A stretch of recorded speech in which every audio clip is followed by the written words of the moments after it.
Conhecido lá fora como Brazilian Jiu-Jitsu ou BJJ, e aqui no Brasil como Jiu-Jitsu brasileiro ou simplesmente Jiu-Jitsu, essa arte marcial tem uma história que fica melhor compreendida quando a gente conhece os fatos que ocorreram antes da criação da luta. Quando se fala em Jiu-Jitsu brasileiro, é inevitável falar de Mitsuyo Maeda, que foi o precursor da luta. Maeda, chamado também de Konde Koma, foi um dos melhores lutadores de judô da Kodokan, que é a escola criada por Jigoro Kano, o criador do judô. Em 1914, ele se mudou para Belém do Pará e conheceu Gastão Gracie, que era um empresário influente que ajudou Maeda a se estabelecer. Quando Konde Koma desembarcou no Brasil, o nome Kano Jiu-Jitsu ainda era muito popular, o que fez com que diversas fontes da época, como jornais e revistas, se referissem ao estilo de Maeda como Jiu-Jitsu.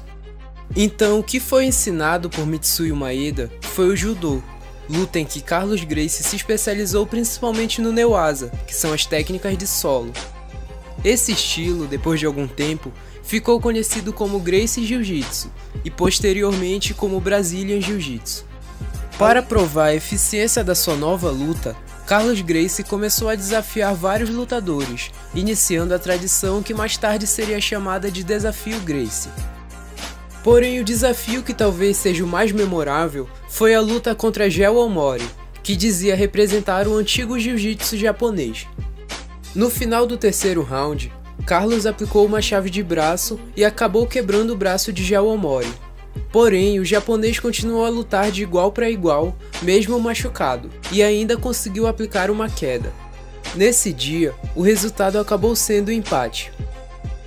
Outro grande desenvolvimento da luta veio com Hélio Gracie, que quando criança tinha uma saúde frágil e um biotipo magro. Sendo assim, durante muito tempo, ele apenas observava os treinos que eram passados pelos seus irmãos.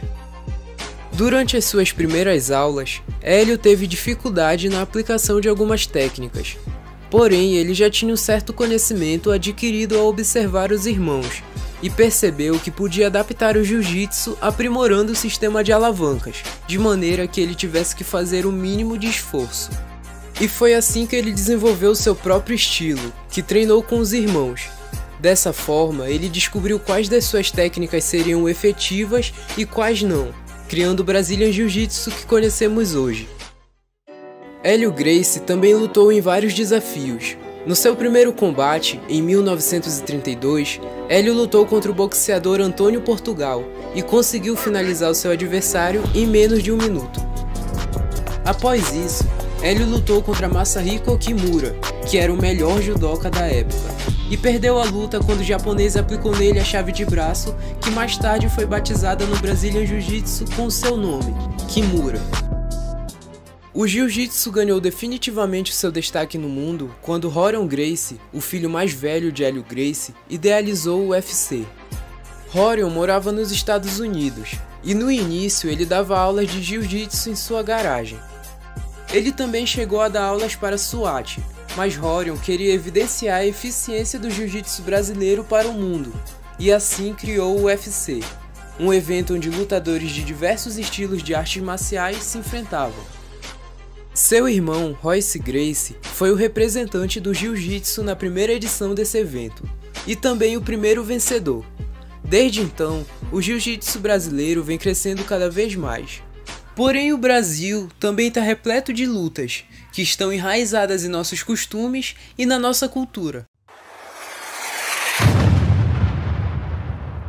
A luta marajoara, também chamada de agarrada marajoara, é uma luta tradicional do Marajó, um arquipélago localizado no estado do Pará. Nessa prática, golpes contundentes como socos, chutes e chaves de braço não são permitidos. Assim, a luta se desenvolve com os oponentes lutando agarrados com o objetivo de derrubar um ao outro, de maneira que as costas do adversário encostem o suficiente no chão para que ele seja considerado dominado. Por isso, no ambiente em que ocorre essa disputa, geralmente o chão é de areia, argila ou de grama. Além de amortecer a queda, a areia, a argila ou a lama que se grudam no lutador quando ele cai, ajudam a dizer o quanto de suas costas tiveram contato com o solo. Estima-se que essa luta tenha mais de 300 anos de idade e que desde seu início ela vem sendo passada de geração em geração. Alguns acreditam que a luta é uma influência dos indígenas da tribo Aruan e de escravos africanos. Porém, o mais aceito é que ela tenha sido criada por caboclos, que observaram as brigas entre os búfalos da região e replicaram seus movimentos em um modo de lutar. Como a luta marajoara é uma expressão cultural no Marajó, ela é praticada em festividades e eventos municipais, sendo que as pessoas que moram lá praticam a luta desde a infância como uma forma de diversão e lazer. Com a popularização, a luta foi dividida em dois tipos, a tradicional e a esportiva, onde há regras, categorias de peso e de gênero e também a proibição de alguns golpes que são considerados perigosos. Esse estilo é incentivado por eventos organizados pelas prefeituras locais, que oferecem premiações aos vencedores.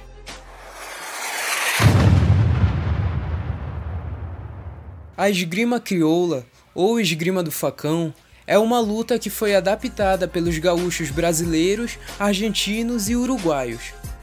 Vale lembrar que a palavra gaúcho, além de se referir aos moradores do estado do Rio Grande do Sul, se refere também a pessoas que trabalham com pecuária nos chamados pampas, que são regiões de campos naturais aqui na América do Sul.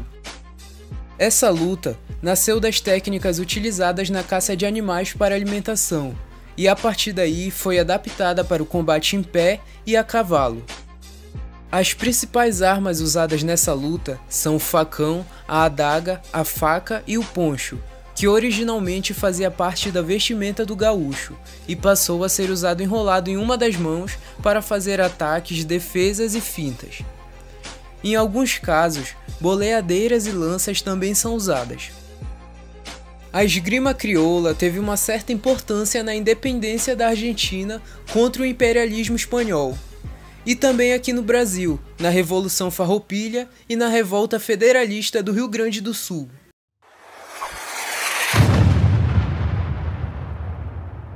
O uca-uca é uma tradição dos povos indígenas do Xingu e dos índios Bacairi, todos eles do Mato Grosso. A luta também é uma das modalidades dos jogos dos povos indígenas e foi batizada com esse nome devido ao som feito pelos índios no início da luta. Nessa luta, um cacique chamado de dono da luta vai ao meio da arena e chama os dois participantes pelo nome. Então, esses lutadores andam em círculo fazendo o tradicional barulho da onça.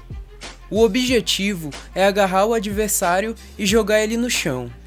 Porém, se um dos lutadores agarrar a perna do outro por alguns segundos, ele é considerado vencedor.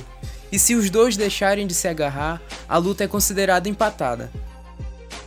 No preparo para a luta, são feitas pinturas por todo o corpo. Outro costume é que antes da luta, a pessoa se mantenha em jejum e não durma na noite anterior. Isso é feito para que sonhos ruins não aconteçam. Dessa forma, o lutador mantém toda a sua atenção voltada para o combate. Durante o Quarupi, que é um ritual feito para homenagear os mortos, as lutas de uca-uca também acontecem, marcando a passagem dos jovens lutadores para a vida adulta. Neste vídeo, nós vamos falar sobre a história da capoeira. Em 1500, o Brasil foi descoberto pelos portugueses que colonializaram o país. Nessa época, já tinha danças e lutas na África, que provavelmente deram origem à capoeira, mas acredita-se que a capoeira se desenvolveu no Brasil. Existem duas teorias sobre onde surgiu a capoeira por volta de 1600. A primeira teoria diz que foi nas senzalas das fazendas, que os escravos praticavam a capoeira escondido e camuflada como dança.